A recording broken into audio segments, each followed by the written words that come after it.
No último dia, lá, a gente teve uma feira de ciências. Cada um apresentou uma coisa, os alunos da FURB apresentaram também. E teve, naquele ano, imagina, 2013, tinha uma moça, o nome dela é Sara, sempre falo isso nas minhas palestras. E ela teve um trauma raquimedular, ela era paraplégica, e ela estava andando com exoesqueleto. Poxa, naquela época nem se falava de exoesqueleto, enfim. Estava andando em pé. Daí eu perguntei, Sara, e como é que é? Como é que é andar, né? Depois de tanto tempo que você ficou na cadeira de rodas, você achou que nunca mais ia andar, como é que é tudo isso? Daí ela falou assim, você é doc, né? Eu falei, não, eu sou doc.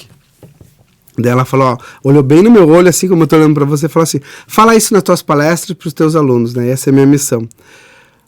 Andar é maravilhoso. Andar, nossa, eu nunca pensei que fosse andar. Mas olhar as pessoas na altura dos olhos é muito mais importante pra mim. E aí aquilo me deu um soco no estômago, eu pensei, meu Deus, foi no museu de... É um museu que tem lá do Google de, sei lá, acho que não é de História Natural, é um museu de História da Computação, que foi no Museu da História da Computação, no Vale do Silício. Eu falei, meu Deus, para essa mulher, não é a tecnologia que mais importa, não é o fato de andar. Ela tá, sabe o que ela quer? Ela quer dignidade. Ela quer olhar na altura dos olhos das pessoas, porque ela cansou de ficar olhando de baixo para cima e as pessoas olhando com pena para ela. Sim. E quando ela fala isso, remete ao que você falou. No final da história, as pessoas querem subir na pirâmide de Maslow. É aquilo. As pessoas né? Elas querem transcender. Elas procuram a gente por uma necessidade biológica, fisiológica, mas no final elas querem autoestima, querem aceitação, elas querem se sentir bem. Então, no final da história é isso. E a gente, como profissional da saúde e das outras áreas, se a gente não perceber e não capturar isso, a pessoa sempre vai estar insatisfeita. Não importa. Não importa o que seja. Então a gente tem que fazer com que durante o processo ela vai entendendo isso para ela se aceitar e fazer isso. Nossa, e foi a maior lição que eu tive, foi surreal aquilo que aconteceu comigo. É interessante você falar isso porque acho que o Brasil é um dos países que mais faz cirurgias plásticas, né, hoje. Sim. Entre Brasil, Estados Unidos e China são os que mais fazem. E como é que tu vê essa questão da saúde mental? Porque a gente passou agora por essa pandemia, né? Que a gente até estava conversando aqui antes, né, sobre esse luto. Foi até interessante esse papo que tu trouxe, que eu achei bem convincente e fez total sentido, né, Fala aí o que tu falou, que é melhor você falar do que eu, que você vai saber expressar melhor. Eu tava conversando com a Denise, que ela tem um Instagram chamado Futuras SX.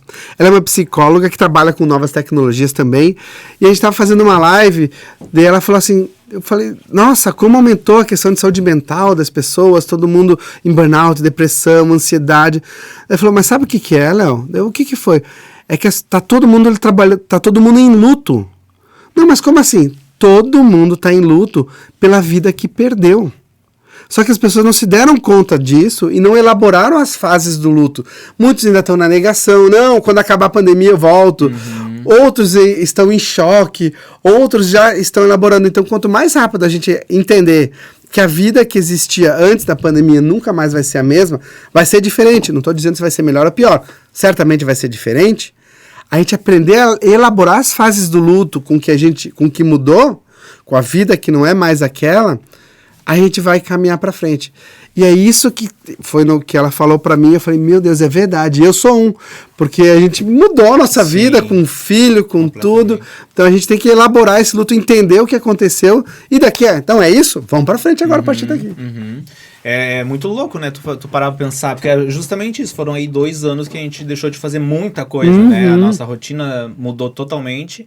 E eu acho que foi justamente isso que aconteceu, né? A gente estava conversando sobre isso, de como começou o podcast, por que ele surgiu, né? Essa falta de movimento, né? Nesse período de pandemia, acho que atingiu em cheio, assim, a galera. Tanto que a gente vê, assim, a busca por o autoconhecimento, a psicologia vem crescendo muito com esses temas. Conexão. E como é que tu está vendo a cirurgia plástica agora após essa pandemia? Então, é muito legal isso que você está me perguntando, porque, assim... provavelmente eu sou um dos cirurgiões plásticos que mais faz o paciente refletir, faz o paciente entender o propósito da cirurgia dele. A gente vai operar, mas vai operar com um propósito que seja adequado, porque senão o resultado nunca vai ser atingido. E aí, hoje em dia, muitas pessoas estão cada vez mais buscando a cirurgia plástica para mascarar, para suplantar, ou para, enfim, afogar alguma mágoa, ou mudar alguma percepção. Sendo que a cirurgia plástica ela é consequência de um processo de transformação. Sim. É o que a gente fala, antes da cirurgia plástica, de você querer colocar ou silicone, ou fazer uma lipo, ou mudar a face, o abdômen. Peraí, mas por que isso você está querendo? Por que você quer ser aceita? Ou qual é o teu problema que isso causa na autoestima? Eu entendo, tem a parte fisiológica que atrapalha, que causa o excesso de pele, as estrias, a aparência de mais cansado, isso tudo a cirurgia plástica dá, mas ela dá até o limite. Mas para a gente ter esse mesmo resultado e você ficar super feliz e realizada, a gente tem que trabalhar toda a questão da saúde mental antes. Direta ou indiretamente, mas você tem que ter uma consciência do que a cirurgia plástica, você vai ter um período que você vai ter que se recuperar, vai ter que ter um descanso, vai deixar de fazer algumas coisas, enfim. Então, esse é o meu papel como cirurgião plástico, trazer uma certa consciência e a gente faz a cirurgia. Por quê? Ir para o caminho mais fácil, achando que a cirurgia plástica vai resolver todos os problemas, e acontece, tem algumas promessas, algumas pessoas que prometem isso, algumas pessoas que compram essa ideia, mas no final da história a gente sabe que não é esse. No final da história a gente sabe que hoje o que está acontecendo, as pessoas estão buscando de novo esse momento de consciência, de conexão, de entender o seu papel no mundo e se entender. E aí quando a pessoa se entende, conecta, aí vai embora. Deslancha, né? É.